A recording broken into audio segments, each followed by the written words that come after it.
prioritize me over your mother. Get to the family gathering now. His angry voice echoed through the quiet funeral hall. Everyone looked at me in surprise. Please, John, just let me say my final goodbye to my mother. No, get here now. If you're not here in an hour, I'll divorce you. Divorce is something I would welcome. However, I didn't want to worry my father, who is already grieving the loss of his wife. You hear me? 1 hour. Wait, hold on. The call abruptly ended. As I held my head in frustration, my father spoke up. What was that? His body was trembling. Has he always treated you like this? Well, Yes, Dad always acts high and mighty towards Mom. Emma spoke up for me. Hearing this, my father's expression turned from anger to a stony calm. I see. Then, let's give him what he wants. He said that coldly. My name is Laura, and I'm a 48-year-old homemaker. Right now, I live with my husband, John, just the two of us. I met John back when we were students. Hey, I like you, Laura. Will you go out with me? He confessed his feelings to me when we were high school classmates, and that's when we started dating. We continued our relationship through college, and when we became working adults, we decided to get married. I'll cherish you forever, Laura. So, will you marry me? John proposed to me like that. Then, at his urging, I decided to become a homemaker instead of getting a job. Fortunately, I love doing housework and don't have any particular hobbies, so I don't spend much money. John always looked satisfied with that. Laura, you're really the ideal wife. Just hearing that made me very happy. Soon after, I got pregnant with our daughter, Emma. Both John and I, as well as our parents, were overjoyed. Mom, let me help. My daughter, Emma, grew up to be a kind child who would follow me around, trying to help. Gradually, her kindness extended beyond me to others as well. If she saw someone in trouble, she would actively offer help. She had a strong sense of justice too, often confronting bullies head-on and coming home covered in dirt. You were really a tomboy back then. I kind of remember. Sorry for causing so much trouble. My proud daughter, Emma, grew up and left home when she got married. Since then, it's just been John and me. One day, while I was cleaning as usual, the intercom rang. Oh my God, here we go again. I checked the monitor and, as expected, it was John's mother, Mary. I sighed as I opened the front door. How long does it take to open the door? You're really slow. Mary complained as soon as the door opened and walked in. She marched into the living room, turned on the TV, and asked for coffee. I sighed again at the sight. I've always been troubled by Mary's unannounced visits. You're still bad at cleaning and doing laundry. You're really a useless daughter-in-law. And she always complains about my housekeeping. This has been going on for years. Mary dotes on John and sees me, her daughter-in-law, as an enemy. That's why she constantly criticizes me. Maybe it's because you can only give birth to daughters. Mary is also not happy that I've only had Emma. It's really a disgrace not to have a male heir. Even though there's nothing specific to inherit, Mary uses this to berate me. I suffer from secondary infertility. No matter how hard I tried, I couldn't have another child. Mary nags about this constantly. I always listen to her snide remarks in silence. I used to argue back. Shut up. Just listen to me. But she'd just yell and throw things at me, so I started keeping quiet. Honestly, I don't want to let her into the house.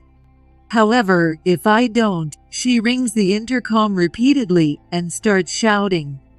In the end, I feel bad for the neighbors and let her in. You married into this family. You have to obey us. Then Mary stays for hours before finally leaving. She's finally gone. I sigh with relief, only to make eye contact with a neighbor through the front door. Isn't that John's mother? Are you okay? Oh yes, I'm fine. I'm sorry for the noise. It's okay. Don't worry about it. Kind neighbors sometimes listen to my complaints or visit when Mary is here to help me out. Mary cares about appearances, so she doesn't harass me when others are around. If you need anything, just let me know. Your granddad helped me a lot. This house is built on land that belonged to my grandfather, and my father built the house. If you make a copy of the key without permission, I'll kick you out. The house is in my father's name, and he made it clear to John that his parents can't have a key. With the support of my neighbors and parents, I managed to maintain some peace of mind. I really wish John would take my side. Mary came over again. So what? I wish she'd tell us before she comes, and she always complains about my housekeeping. Can you please tell her to stop? John made a face. Here we go again. Why? Mom's doing it for you. If you can't get along, it's because you're not trying hard enough. Just get used to it. John never takes my side. Being doted on by Mary, John has some outdated ideas. He believes that as the husband, he and his family come first, and he shouldn't do any housework or childcare. He has this old-fashioned, male chauvinist mindset. Anyway, it's all your fault. Don't drag me into your problems. John doesn't really listen to me. Seeing him storm off to his room, I sighed again. Hey, Mom. Can I come over sometime? One day, I got a call from Emma. Of course. The next day, Emma came over. Why did you come over on a weekday? Your dad's not here. I didn't come to see Dad. I came to see you. Emma isn't very close to John. On the other hand, John dotes on Emma, but she always seems annoyed by it. Because it was you who really paid attention to me. Besides, I can't like people who bully my favorite mom. Emma has always cared about me. So what brings you here today? Mom, have you thought about divorcing Dad? I froze at Emma's words. Seeing my reaction, Emma started to speak with a wry smile. You don't talk about yourself because you don't want to trouble Grandpa and Grandma, right? That was true. At first, I thought about consulting my parents. However, my mother has a chronic illness and has been in and out of the hospital for years. So I hesitated to bring it up with them. Now both my husband and I are earning enough, and we can support you. So why don't you get a divorce from Dad and live together? Her words made me pause and think. Certainly, there was Mary, who enjoyed tormenting me, and her husband, Kevin, who acted like he didn't notice. And then there was John, who never helped me, and whom I had finally stopped loving. I wanted to be free from them. Are you sure? Won't it be a burden for you? It'll be totally fine. Let's live together. Emma said with a smile. Her words made me feel relieved. However, I knew I couldn't get a divorce right away. I decided to take my time and prepare for it. But those plans were suddenly disrupted. What? Mom is hospitalized? My mother had to be hospitalized again. This time, it seemed quite serious. Hearing my father's distressed voice, I pleaded with John. I want to go to my parents' house. What? No way. If you go back home, who's going to do the housework? But this time it might be really serious. No. You're my wife now, so cut ties with your family. John was adamantly against me going back to my parents' house. Since getting married, I could only visit my parents once a year. And that was only because Emma begged to go see my family. As I was wondering what to do, I got a call from Emma. Grandpa told me about Grandma. Yes, but I get it. Let me talk to Dad. Emma seemed to understand without me having to say everything. I handed my phone to John without hesitation. John initially looked suspicious, but his expression changed to a smile when he realized it was Emma. If Emma's asking, I guess I'll allow it. After talking to Emma for a bit, John reluctantly gave his permission. I quickly packed and got into Emma's car when she came to pick me up, heading to my parents' house for the first time in a while. Really? Dad makes me so mad. Emma said that angrily while driving. I smiled wryly, but I couldn't stop worrying about my parents. Mom, you might not want to think about this now, but you should seriously consider the future. I nodded at her words. Even though my mother was in danger, John was only thinking about himself. I simply couldn't live with him anymore. I resolved to go through with the divorce. When we rushed to the hospital, my mother was already unconscious, and my father looked completely exhausted by her side. Oh, Laura and Emma, you came. Dad, I knew this day would come eventually. my gentle father had always been concerned about me. Seeing him so weak, I regretted not coming sooner. I'll stay here for a while. I'll be with you, Dad. I've taken some time off work. I'll do whatever I can, Grandpa. Thank you both. After that, I spent my days taking care of my mom and supporting my dad. Even though I was taking care of her, she was unconscious, so all I could do was talk to her. So what I focused on was supporting my father.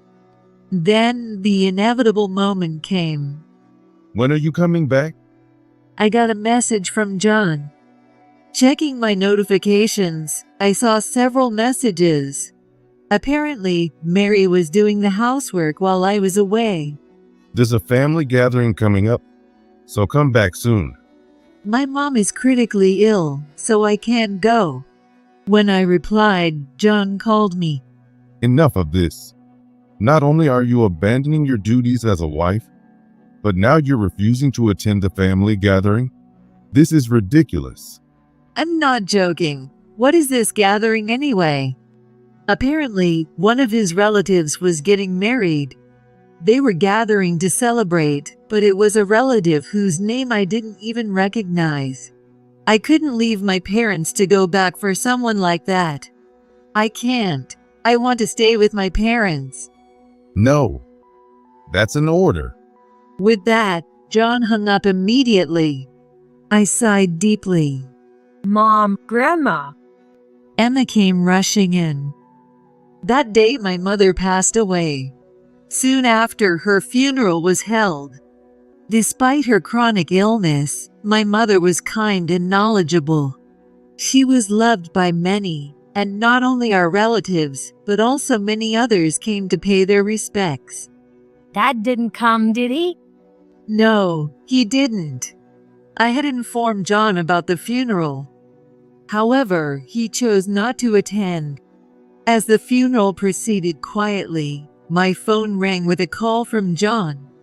Normally, I would have stepped outside to take the call, but seeing who it was, I gasped.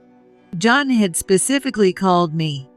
As I was debating what to do, Emma, who was beside me, seemed to have an idea and gave me instructions. Put it on speaker. Hearing that, I guessed what Emma had in mind. She likely wanted to expose John's behavior to everyone present. So I deliberately answered the call on speaker in front of everyone. Hey, I'm at a funeral right now. What are you doing? All the other relatives are gathered here. John yelled, and I instinctively fell silent. People around me looked curiously, but when I put my finger to my lips to signal for silence, They seemed to understand, and the room fell quiet. Today is a family gathering. Get here now and help Mom. Don't be unreasonable. It's my mother's funeral. Prioritize me over your mother. Get to the family gathering now. His angry voice echoed through the quiet funeral hall. Everyone looked irritated at John's incredibly selfish remarks. Please, John, just let me say my final goodbye to my mother. No. Get here now. If you're not here in an hour, I'll divorce you. Divorce is something I would welcome. However, I didn't want to worry my father, who is already grieving the loss of his wife. You hear me? 1 hour. Wait, hold on. The call abruptly ended. What was that? As I held my head in frustration, my father spoke up. His body was trembling. Has he always treated you like this? Well, Yes, Dad always acts high and mighty towards Mom. Emma spoke up for me. Hearing this, my father's expression turned from anger to a stony calm. I see. Then let's give him what he wants. He said that coldly. An hour later, still in our funeral attire, my relatives and I arrived at John's family home. You're late. What? When I rang the doorbell, Mary appeared with an angry expression. However, seeing everyone gathered behind me, her body stiffened in shock. Ignoring her, we all entered John's family home. As we moved toward the noise, I saw men laughing crudely, likely drinking. Meanwhile, the women, seeing us, stepped aside in silence, their expressions surprised. Sorry to keep you waiting. You're late. What the? John turned around at my voice and froze. His expression was just like Mary's. The relatives, who had been lively, were surprised to see us, all dressed in suits. What's with the outfits? And why is it not just you, Laura? You told me to come immediately, even though it was during my mother's funeral, so here I am. Since there was something more important than my wife's funeral, we all decided to come. We smiled at John. But no one's eyes were smiling. Noticing this, John mumbled and looked away. Well, that's... All right then. Would you mind telling us why you called Laura away? What right did you have to take her away from the important moment of saying her final goodbye to her beloved mother? Though my father was smiling, the pressure he exerted was terrifying. Well, Laura is my wife, so... So being a wife means you can do anything to her. Pushing all the housework and childcare onto her. Allowing your mother to harass her. And forbidding her from visiting our house. Is that what you think a wife is? John tried to speak, but my father quickly countered. Eventually, John fell silent. What do you think my precious Laura is to you? My father yelled at John. John flinched and froze, letting out a small gasp. Stop it. You're scaring John. Mary rushed in. While she glared at my father, he returned her gaze coldly. It's only natural for a wife to obey her husband's family. What era do you think you're living in? Human rights are defined by law, and your statement is in direct contradiction to those laws. Are you aware of that? My father immediately countered Mary's words. Clearly, he was extremely angry about the situation. Seeing my father's rare display of anger made me feel a bit relieved. However, I didn't show it and kept glaring at John. Besides, if you say that, I can't come home either. Emma said that as she stood next to my father. You will always tell me to come home once in a while, but you tell Mom she can't visit her parents. What's that about? That's... You should have come to Grandma's funeral, Dad. Instead, you're here drinking. I've hated that about you since I was a kid. John looked shocked at Emma's words. He never imagined that Emma disliked him. Then my relatives started chiming in, calling him insensitive and the worst family. Even about half of John's relatives began to look at his family with disdain. No way. Emma hates me. John, pull yourself together. Though Mary said that, John was already in a panic. Seeing this, we left the house. After sending my mother off peacefully, I returned to the house one more time. I needed to pack my belongings. Are you sure you want to come with me? Of course. I decided to divorce John and move back home. And I planned to live quietly with my father. Laura, Just as I finished packing, John barged in. Behind him was Mary. It seemed that Kevin was not around. He still avoided these situations, as usual. Perfect timing. Here, sign this. I handed John the completed divorce papers. Seeing them, he turned pale and began to apologize. I need you, Laura. Please reconsider. No, I have no love left for you. Wait, Laura. We'll forgive you for everything. So you should forgive John too. Something snapped inside me at Mary's words. Who do you think you are to forgive anyone? What? I don't need your forgiveness for anything. Mary flinched as I suddenly yelled. Ignoring her, I began to let out everything I had been holding in. Even though I repeatedly told her to call ahead, she always showed up unannounced, and I hated it. Every time she complained about my housekeeping, it made me uncomfortable. Whenever I went to Mary's house, she treated me like a maid and never gave me a break. I directed all my pent-up frustrations at John and Mary. Why on earth should I need your forgiveness? Well, If anything, it's you who should be asking for forgiveness. You should be saying, I'm sorry for staying at your house for hours without notice, complaining about everything, and treating you like a maid. Mary fell silent at my words. Well, maybe it was because my father was standing next to me, glaring with a cold smile. John, I can't leave my precious Laura in your care any longer. Get out of this house. What? The house is in my name.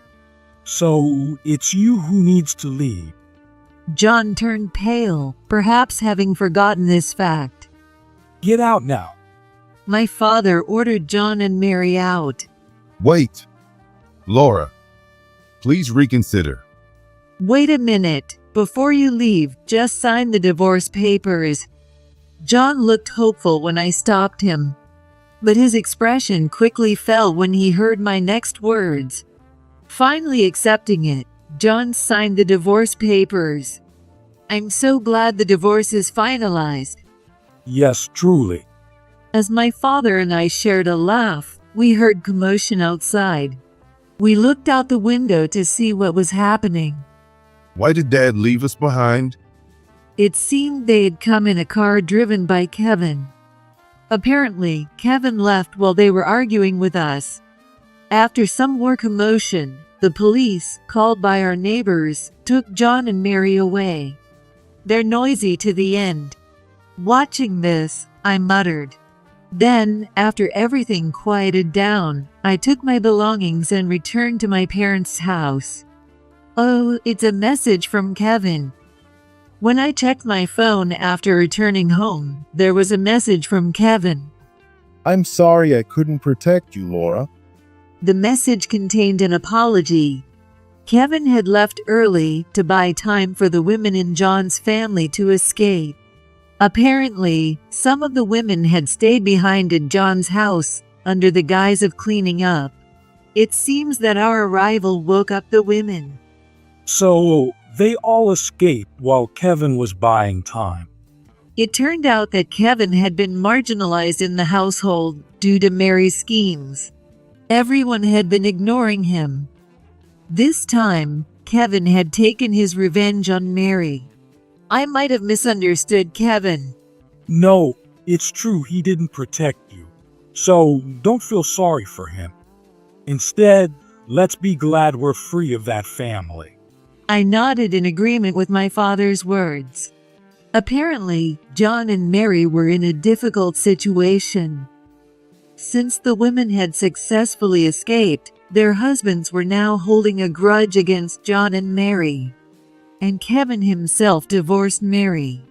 The two of them were shunned by all the relatives, and Kevin kicked them out of the house, forcing them to move into a cheap apartment. It's going to be tough for them from now on. What did you do to Dad? I had taken a significant portion of John's savings through property division and compensation for emotional abuse. Additionally, I had informed his company about his behavior. John would occasionally bring his colleagues to the house. John had old-fashioned views in the worst way. As a result, he would sometimes forcibly bring his subordinates to the house. One of these subordinates had given me their contact information in case I ever needed help, and I enlisted their help this time. As a result, John was in a very uncomfortable position at work. And that's not all. What else? It turned out John had been emotionally abusing his subordinates as well. When they learned about our divorce, they came forward with evidence and sued him. Wow, that's really the worst.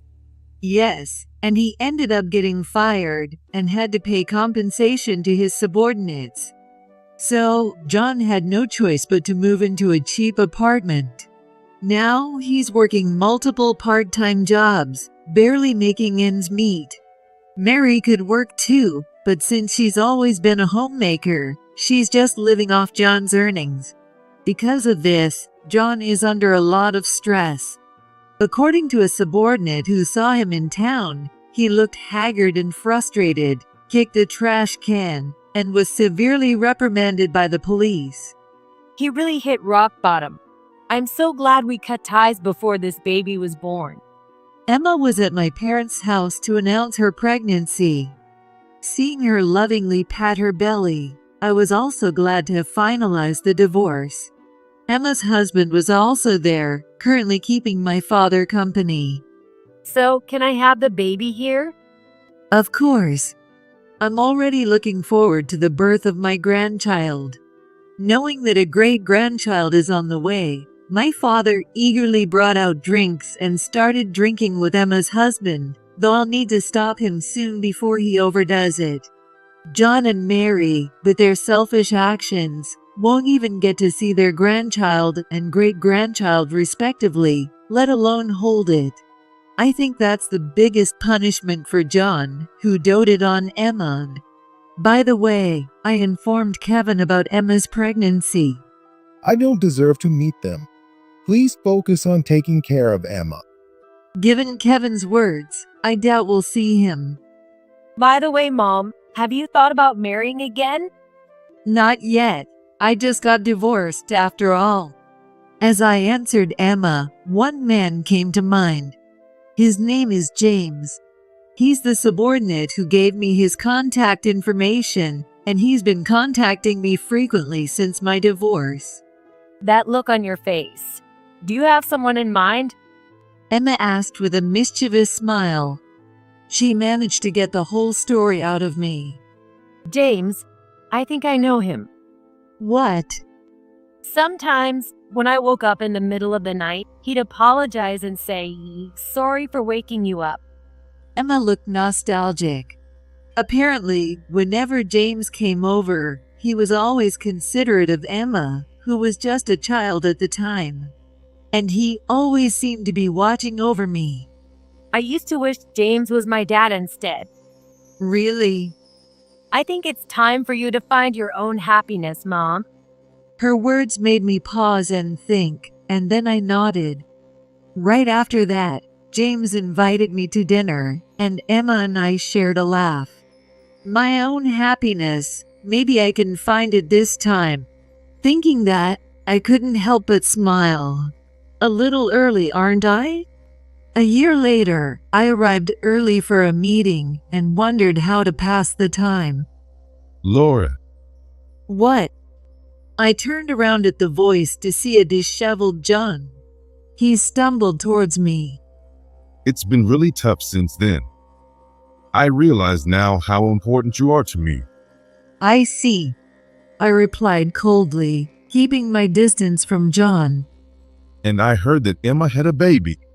Hearing that, I felt a surge of anger, wondering how the news had leaked. Emma is currently busy taking care of her newborn. I can't let John disrupt her life. So what? It has nothing to do with you. Yes, it does. If you and I get back together. That's out of the question. At that moment, someone put an arm around my shoulder. Looking up, I saw James glaring at John. You, James? My subordinate? Not anymore. I'm your former subordinate, and I'm now in a serious relationship with Laura. John's face fell in despair at James' words. A year ago, when James invited me to dinner, I accepted, and we met. He confessed that he had fallen in love with me at first sight and had been harboring feelings for me ever since. After that, we decided to start dating. This can't be.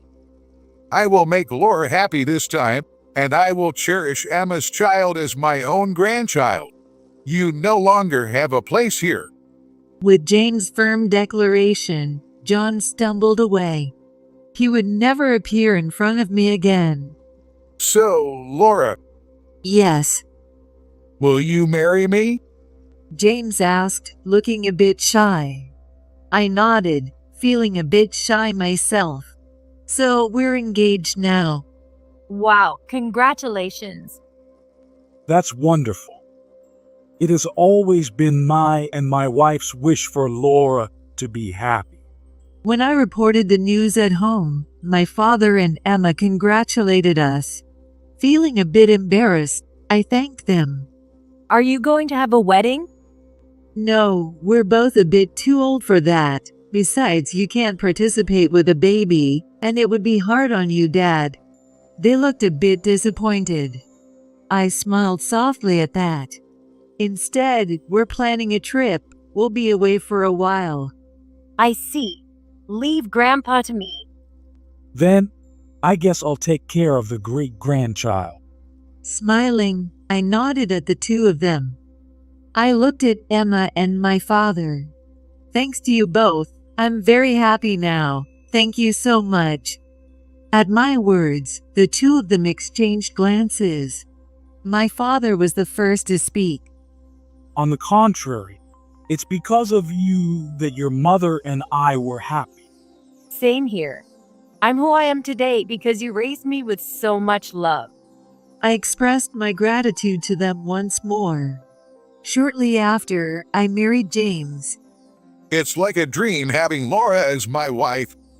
James's expression reminded me of John's when he confessed his love. But James was different. John always looked straight ahead, never at me. In contrast, James looked right into my eyes. Even such small things made me smile. A few years later, my father joined my mother, and now I live peacefully with James. Unlike with John, we talk about everything and respect each other. It's a feeling I cherish deeply. Is Emma coming today? Yes, she is. Her child is already 6. Time flies. I always want to buy her everything when she calls me Grandpa. I couldn't help but laugh at James's words. I understood the feeling well, because I feel the same way.